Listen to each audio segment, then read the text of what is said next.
नमस्कार, मैं चंद्रशेखर जोशी। देवभूमि टुडे में आपका स्वागत है।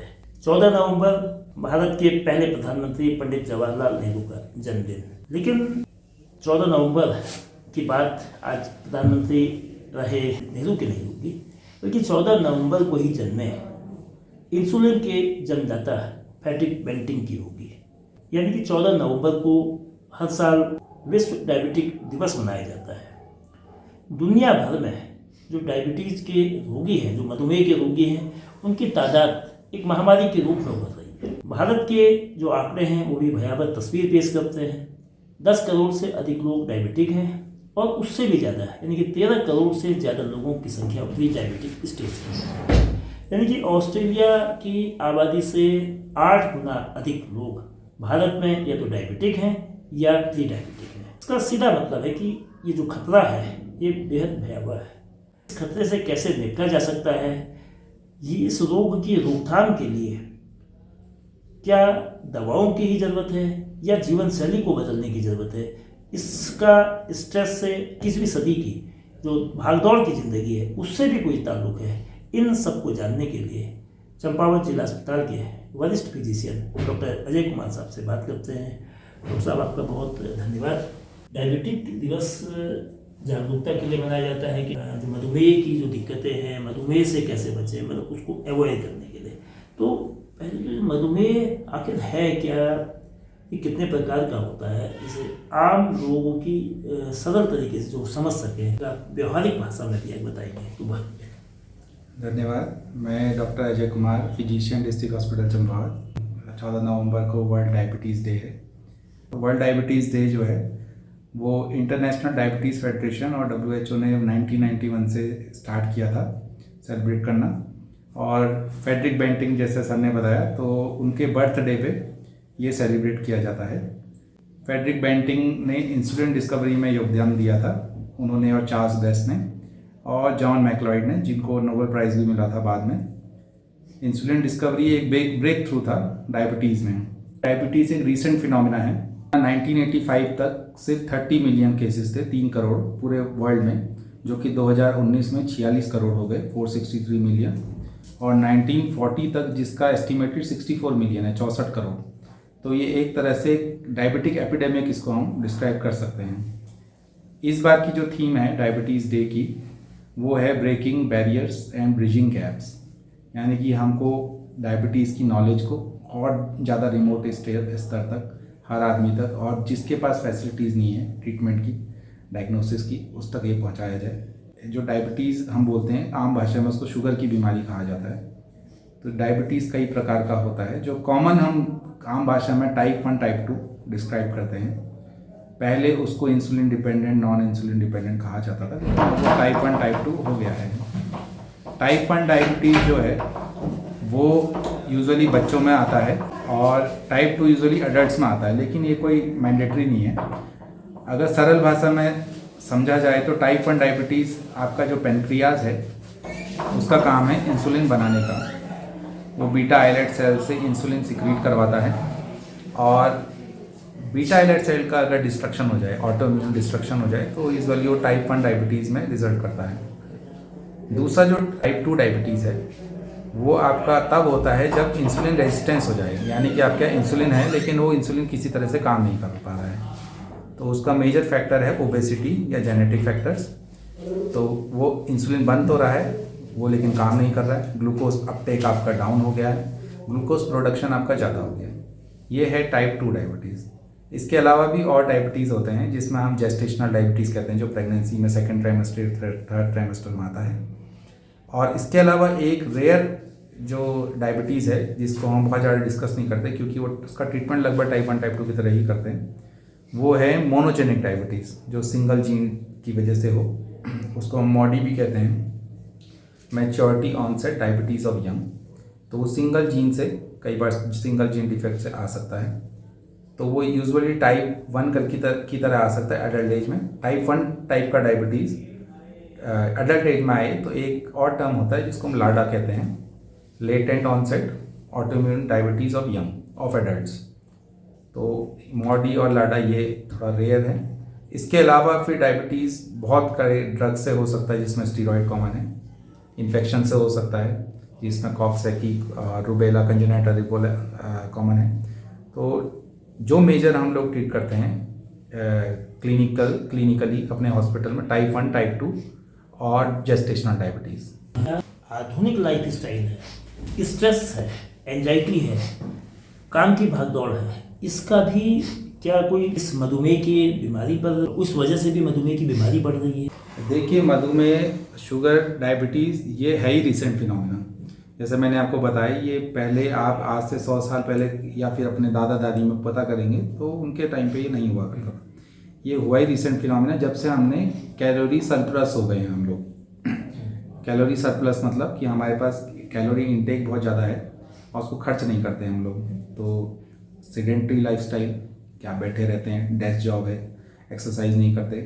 दूसरा, खान पान, डाइट बहुत ज़्यादा ले रहे हैं या फिर हाई कैलोरी डाइट ले रहे हैं, जिसमें आपका जंक फूड बहुत कॉमन है। तो ये 2 चीज़ें। इसके अलावा स्मोकिंग, अल्कोहल, जेनेटिक फैक्टर्स, तो आपके परिवार में जो किसी को डायबिटीज़ है तो वो सब रिस्क फैक्टर इसमें बढ़। तो इसका क्या इलाज है? क्या दवाओं से कितना कंट्रोल होगा? मतलब क्या भोजन किया जाए, कैसे भोजन किया जाए, इसमें व्यायाम क्या हो, और शेष जो काम करते हैं, चाहे वो सिटिंग वर्क हो, चाहे वो फिजिकल वर्क हो, चाहे वो स्पोर्ट्स पर्सन हो, चाहे वो किसी भी एज ग्रुप में है, तो किस तरह से इसको ट्रीटमेंट दिया जा सकता है? डायबिटीज़ मतलब हम लोग डिस्क्राइब करते हैं, पहले तो डायबिटीज़ का क्या जेनेटिक्स है, फिर उसका कैसे आप डायग्नोसिस करते हैं, फिर उसको कैसे आप ट्रीट करते हैं, और प्रिवेंशन भी बहुत इंपॉर्टेंट है। प्रिवेंशन पे हम पहले ना जाके मैं थोड़ा थोड़ा उसको ले लेते हैं।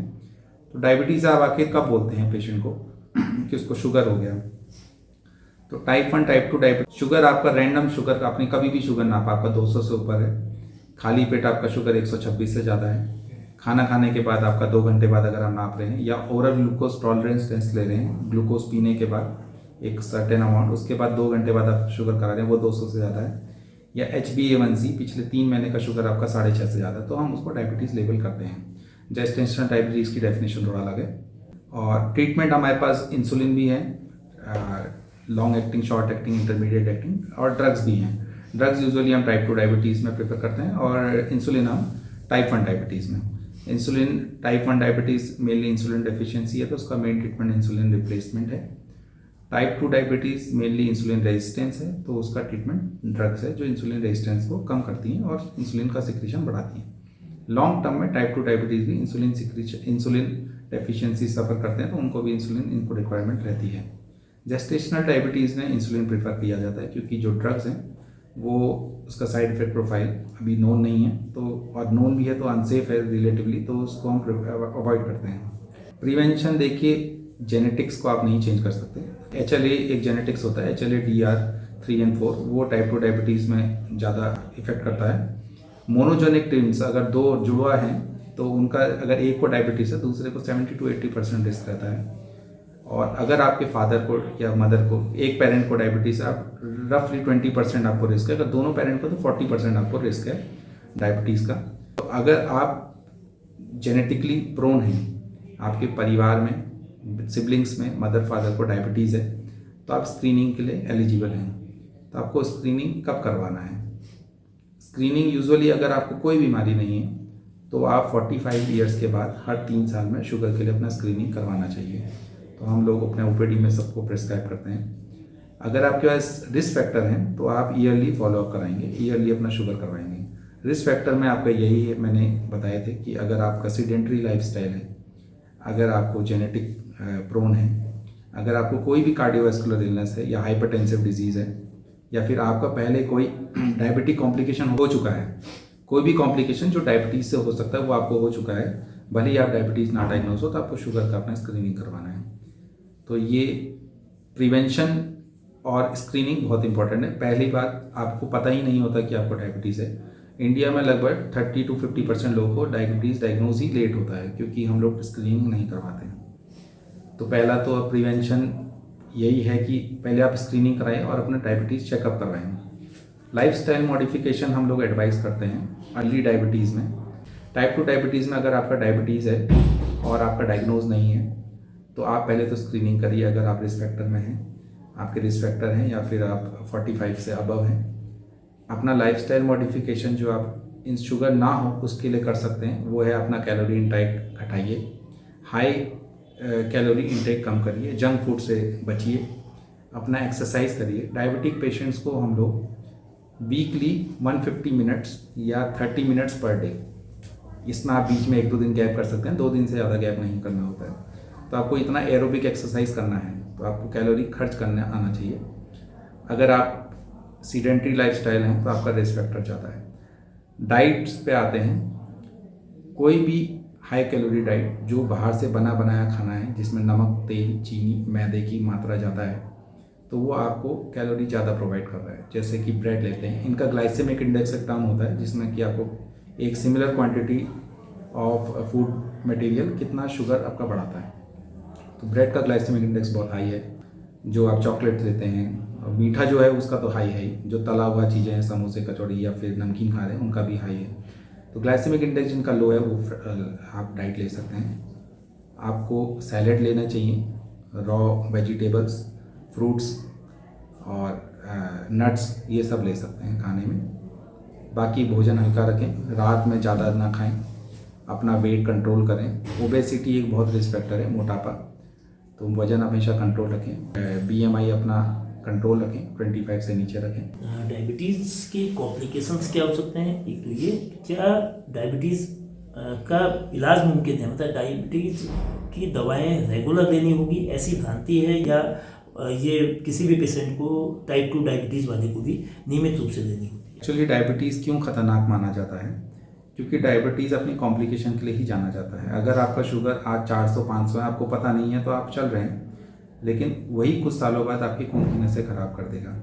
एक्चुअली फर्स्ट सिम्टम आपके जो आते हैं वो यही है कि आप भूख बहुत लग रही है, प्यास बहुत लग रही है, जिसको हम पॉलीफेजिया, पॉलीडिप्सिया कहते हैं। पॉलीयूरिया हो रहा है, यूरिन भी बहुत ज़्यादा हो रहा है, लेकिन वेट नहीं बढ़ रहा है या फिर बढ़ता ही चला जा रहा है, मोटापा बढ़ता ही जा रहा है आपका किसी और कारणों से।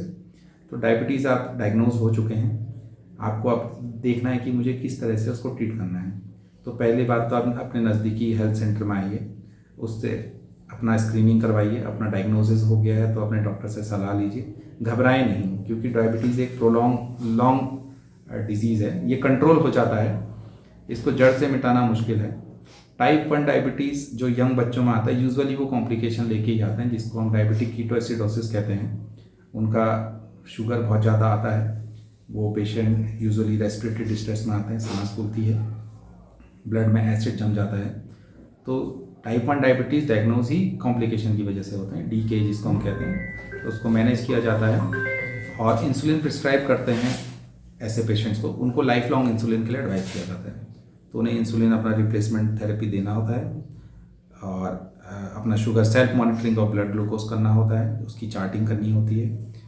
तो इंसुलिन एक टाइप 1 डायबिटीज़ में मैंडेटरी है। टाइप 2 डायबिटीज़ में हम लोग इंसुलिन रेजिस्टेंस कम करने के लिए पेशेंट को एडवाइस करते हैं, जिसका मोस्ट जो इफेक्टिव मेथड है वो है लाइफस्टाइल मॉडिफिकेशन और वेट रिडक्शन। लाइफस्टाइल मॉडिफिकेशन जैसे मैंने पहले बताया, आपको डाइट अपनी अच्छी रखनी है, हाई कैलोरी डाइट से बचना है, एक्सरसाइज करनी है, वेट अपना कम रखना है। ये तो है टाइप 2 डायबिटीज़ का प्रिवेंशन। ट्रीटमेंट में आते हैं तो ट्रीटमेंट में हमारे पास बहुत सारे ड्रग्स अवेलेबल हैं, जिसमें जो मोस्ट आपका फर्स्ट लाइन ड्रग है उसको हम मेटफॉर्मिन कहते हैं, बाइक्लोनाइड्स, वो आपका इंसुलिन रेजिस्टेंस कम करता है। इसके अलावा DPP-4 इनिबिटर्स आता है, सीटाग्लिप्टिन, विल्डाग्लिप्टिन, टेनेलिग्लिप्टिन, बाकी और बहुत सारे ड्रग्स आते हैं, हम लोग उसको प्रिस्क्राइब करते हैं। थायाजोलिडिडायोन्स आता है और ग्लिमिप्राइड सल्फोनिलूरियाज आता है जो इंसुलिन सिक्रेटोगॉग्स हैं। बाकी इसके अलावा भी लीनाग्लुटाइड और रापाग्लिनाइड, ये सब हम ड्रग्स देते हैं एक्सेट्रा। लास्ट में अगर 10, 20, 30 साल किसी को टाइप 2 डायबिटीज़ में हो जाए तो उसके बाद भी उसका इंसुलिन रेजिस्टेंस जो है और इंसुलिन सिक्रीशन जो है वो कंट्रोल से बाहर होता जाता है। इसको हम मेजर करते हैं यूजुअली HbA1c नाम से एक ड्रग, एक टेस्ट से, जो ग्लाइकोसाइलेटेड हीमोग्लोबिन नापता है। तो हम उसके हिसाब से ट्रीट करते हैं। अगर 6.5 से ऊपर है तो हम डायबिटीज़ पेशेंट को मानते हैं। हमें उसे 6.5 से 7 के बीच में आइडियली रखना होता है। वो हम 3-3 महीने में पेशेंट को एडवाइस करते हैं। अगर किसी का अच्छा कंट्रोल नहीं है तो यूजुअली साल में 2 से 3 बार हम उसे करवाने को बोलते हैं। 7 से 8, 8 से 9, 9 से 10 या 10 से ऊपर, अगर सारे ड्रग्स पे भी 10 के ऊपर चल रहा है HbA1c, तो हम इंसुलिन एडवाइस करते हैं पेशेंट को। यूजुअली 3 या 3 से ज़्यादा ड्रग्स पे, 3 या 4 ड्रग्स पे अगर पेशेंट HbA1c 10 से नीचे नहीं मेंटेन कर पा रहा है तो हम उसे इंसुलिन एडवाइस करते हैं। ऐसा यूजुअली 10 से 20 साल बाद होता है। अब इंसुलिन कॉम्प्लिकेशन क्यों होते हैं और कहाँ होते हैं? तो देखिए, इंसुलिन कॉम्प्लिकेशन का मेन जो रीज़न है वो है ग्लाइकोसाइलेटेड हीमोग्लोबिन, उसके प्रोडक्ट्स। तो जो आपका ये प्रोडक्ट्स हैं, ग्लाइकोसाइलेटेड प्रोडक्ट्स, ये आपके जो आर्टरीज़ हैं, वेन्स हैं, ब्लड वेसल्स हैं, कैपिलरीज हैं, उसको ऑक्सीडेटिवली डैमेज करता है और उसकी वजह से फिर लॉन्ग टर्म आपको कॉम्प्लिकेशंस होते हैं। इसको हम माइक्रो एंजियोपैथी और मैक्रो एंजियोपैथी में डिवाइड करते हैं। माइक्रो मतलब छोटी पतली नसें, मैक्रो मतलब मोटी नसें। पतली नसों में हम जो कॉमनली देखते हैं डायबिटिक रेटिनोपैथी, यूजुअली 10 साल बाद 50% लोगों में, 20 साल बाद 70% और 30 साल बाद 100% लोगों में डायबिटिक रेटिनोपैथी स्टार्ट हो जाता है। तो हम लोग अपने पेशेंट्स का डायबिटिक रेटिनोपैथी के लिए fundus examination, retina examination, screening के लिए एडवाइस करते हैं। फिर आता है nephropathy, diabetic nephropathy. Renal failure का पूरे वर्ल्ड में नंबर 1 कॉज है डायबिटीज़।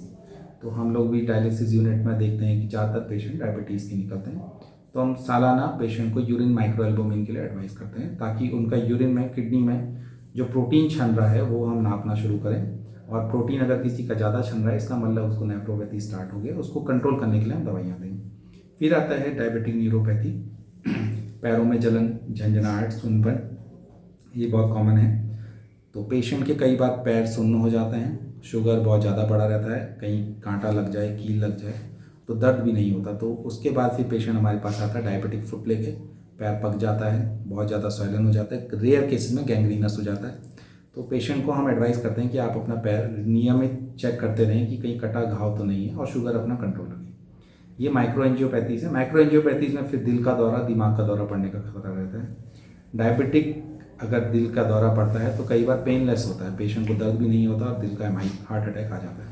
तो इसलिए डायबिटिक खतरनाक है। ये कॉम्प्लिकेशंस हैं। कॉम्प्लिकेशंस यूजुअली 10-15 साल बाद होती हैं। अगर किसी ने अच्छा शुगर कंट्रोल करा हुआ है, मेंटेन किया हुआ है, लाइफस्टाइल मॉडिफिकेशन है, तो वो जैसे नॉर्मल जनरल पब्लिक में होगा वैसे ही उसी एज ग्रुप में आएगा, पहले नहीं आएगा। तो इसलिए कॉम्प्लिकेशंस के लिए हम लोग डायबिटीज़ में पेशेंट को काउंसिल करते हैं, उनको एक्सप्लेन करते हैं कि आप अच्छा मेंटेन रखेंगे तो आपकी कॉम्प्लिकेशन नहीं आएगी। ट्रीटमेंट अगर कॉम्प्लिकेशन पाएँ तो फिर ट्रीटमेंट हर कॉम्प्लिकेशन का अलग अलग है। जैसे किडनी का जो है, किडनी अगर रीनल फेलियर हो गया तो हम लोग उसको एंटी हाइपरटेंसिव टेलमिसार्टन एडवाइस करते हैं माइक्रोएल्बुमिन यूरिया के स्टेज पे। लेकिन अगर किडनी बिल्कुल ही ख़राब हो गई तो फिर आपको डायलिसिस या रीनल रिप्लेसमेंट थेरेपी करना है। जो लोग शराब पीते हैं, जो लोग स्मोकिंग करते हैं, अल्कोहलिक और स्मोकिंग लोग जो डायबिटिक नहीं है लेकिन कर रहे हैं, तो उनके खतरे कितने हैं? और अगर डायबिटिक हो गए हैं उसके बाद भी अगर वो इसका सेवन कर रहे हैं तो क्या उन्हें करना चाहिए या उन्हें पूरी तरह से रोक देना चाहिए? अगर एक बीमारी के अलावा मरीज को 2 बीमारियां और हैं, 4 बीमारियां और हैं, तो हमेशा वो नुकसान ही करेगा। तो अगर आप स्मोकर हैं तो आपकी खून की नसें खराब हो रही हैं, खून की धमनियाँ खराब हो रही हैं, तो स्मोकिंग तुरंत बंद कर दें। आपके लंग्स खराब हो रहे हैं। डायबिटीज़ भी आपकी खून की धमनियाँ खराब कर रही हैं। अगर आप अल्कोहलिक हैं तो आप एक हाई कैलोरी इंटेक ले रहे हैं विदाउट न्यूट्रिशन, तो आपका लीवर खराब हो रहा है, खून की धमनियाँ खराब हो रही हैं, डायबिटीज़ भी आपके खून की, तो ये सब मिल के आपको नुकसान ही पहुँचाएंगी। अल्कोहलिक और स्मोकर में कार्डियक हार्ट अटैक का रिस्क बहुत ज़्यादा रहता है, स्मोकर में खास तौर से। अल्कोहलिक्स में आपको लीवर फेलियर का रिस्क रहता है और डायबिटीज़ आपको ये रिस्क कई गुना बढ़ा देगा। तो अगर आप डायबिटिक हैं तो आपको स्मोकिंग, अल्कोहल तो तुरंत बंद करना पड़ेगा। दूसरा, हाई कैलोरी इंटेक, जो आप तला भुना खाते हैं, बाहर का खाना खाते हैं, वेट आपका ज़्यादा है, फैट, एब्डोमिनल फैट ज़्यादा है, ये आपको कम करना पड़ेगा। सर, जैसा आपने कहा कि डायबिटिक को डायग्नोज करना आसान नहीं क्योंकि लोगों में वो अवेयरनेस नहीं है, लेकिन जो प्री डायबिटिक हैं उनके लिए तो ये चुनौती और ज़्यादा है। तो कैसे पहचानेंगे कि वो इस दिशा में बढ़ रहा है? और प्री डायबिटिक अगर पहचाना जाता है तो उसका कैसे इलाज किया जाए कि वो तत्काल कम हो जाए, रुक जाए, कंट्रोल हो जाए? प्री डायबिटीज़ मैं स्टैट्स बताना चाहूँगा। 2019 में इंडिया में करीब 1 करोड़ लोग डायबिटिक्स डायग्नोज थे और करीब 1,36,00,000 लोग प्री डायबिटीज़ स्टेज में थे। तो प्री डायबिटीज़ हमेशा जो ग्रुप है वो ज़्यादा ही आपको मिलेगा डायबिटीज़ से। प्री डायबिटीज़ में आपके पास एक मौका है कि आप डायबिटीज़ की तरफ ना बढ़ते हुए नॉर्मलसी की तरफ बढ़े। तो प्री डायबिटीज़ हम लेबल कब करते हैं वो बहुत इंपॉर्टेंट है। तो जैसा मैंने बताया, फास्टिंग ब्लड शुगर 70 से 100 के बीच में होना चाहिए। 100 से 125 है तो आप प्री डायबिटीज़ माने जाते हैं, 126 सुपर डायबिटीज़। खाना खाने के बाद शुगर आपका 140 से कम रहना चाहिए। 140 से 200 है, 199 है तो आप प्री डायबिटीज़ हैं, 200 से ऊपर है तो आप डायबिटीज़ हैं। तो आप हमेशा अपना फास्टिंग और पोस्ट प्रेंडियल करवाइए। आप स्क्रीनिंग करवाएंगे, आपको अगर प्री डायबिटीज़ स्टेज में मिल रहा है, फैमिली हिस्ट्री भी पॉजिटिव है तो आप रिस्क फैक्टर में हैं, सेल मॉडिफिकेशन कर लीजिए तुरंत। वॉकिंग रोज़ आधे घंटे या एरोबिक एक्सरसाइज, बाहर कोई भी एक्सरसाइज, और बाहर का खाना junk food low calorie intake लेना है। उसमें आपके लो कैलोरी इनटेक में आपका वो कार्बोहाइड्रेट को आपको लिमिट करना है, जंक फूड को तो बंद करना है। फ्रेश वेजिटेबल्स, रफेज, ये सब लेना बढ़ाना पड़ेगा। तो कोरोना के बाद क्या डायबिटिक की स्थितियों में ग्राफ बढ़ा है या हालात कंट्रोल है? कोविड के टाइम, कोविड एक्चुअली एक सिस्टमिक इन्फ्लेमेटरी कंडीशन थी जिससे हम SIRS बोलते हैं, सिस्टमिक इन्फ्लेमेटरी रिस्पॉन्स सिंड्रोम। तो कोविड के टाइम पे हम जो ट्रीटमेंट था मेनली वो स्टीरॉइड्स दिया जाता था 5 से 6 दिन के बाद, और उनको एंटीकोगुलेंट्स देते थे। तो कोविड के बाद एक इन्फेक्शन, जो सिस्टमिक इन्फेक्शन है, वो यूजुअली आपका डैमेज तो करता है बॉडी को। तो ऐसा हमने कोविड के बाद बहुत ज़्यादा स्ट्राइकिंगली डायबिटीज़ का अपसर्ज तो नहीं देखा, लेकिन कोविड पेशेंट में कई यंग पेशेंट में भी हमने डायबिटिक के पेशेंट्स देखे थे। अभी इसमें स्टडी और होना बाकी है, हो सकता है फ्यूचर में इसमें आपको डायरेक्ट रिलेशन मिले, लेकिन एज सच अभी at the point of time तो हम ऐसा नहीं मान रहे हैं कि कोविड के बाद कोई बहुत अपसर्ज मिला हो, क्योंकि ये जो डायबिटीज़ का अपसर्ज है ये कुछ पिछले 2-3 डेकेड से चल ही रहा है, ये बढ़ता ही जा रहा है। सिस्टमिक इन्फ्लेमेटरी कंडीशन कोई भी हो जो पैनक्रियास को इन्वॉल्व कर रही हो, तो वो आपको लॉन्ग टर्म में डायबिटीज़ का रिस्क बढ़ा देती है। धन्यवाद डॉक्टर साहब। जो परामर्श वरिष्ठ फिजिशियन डॉक्टर अजय कुमार साहब ने दिए उनको मानते हुए कम से कम उस रोग को, डायबिटिक के खतरे को कम किया जा सकता है। डायबिटिक एक वैश्विक महामारी के रूप में है और बेहद खौफनाक बीमारी के रूप में लोगों में तेज़ी से पांव पसार रही है। समय पर परीक्षण, नियमित दवाएं, भोजन जो डाइट चार्ट है उसके मुताबिक खाना, व्यायाम करना है, और जो चीज़ें नहीं करनी है उनको रोकथाम करके डायबिटिक पे कुछ हद तक अंकुश लगाया जा सकता है। और डायबिटिक के साथ जीना अब नई संस्कृति, जो नया भागदौड़ की ज़िंदगी है उसमें करना पड़ेगा। तो उन सब चीज़ों का पालन भी करना होगा जो चिकित्सकीय परामर्श दिए जा रहे हैं।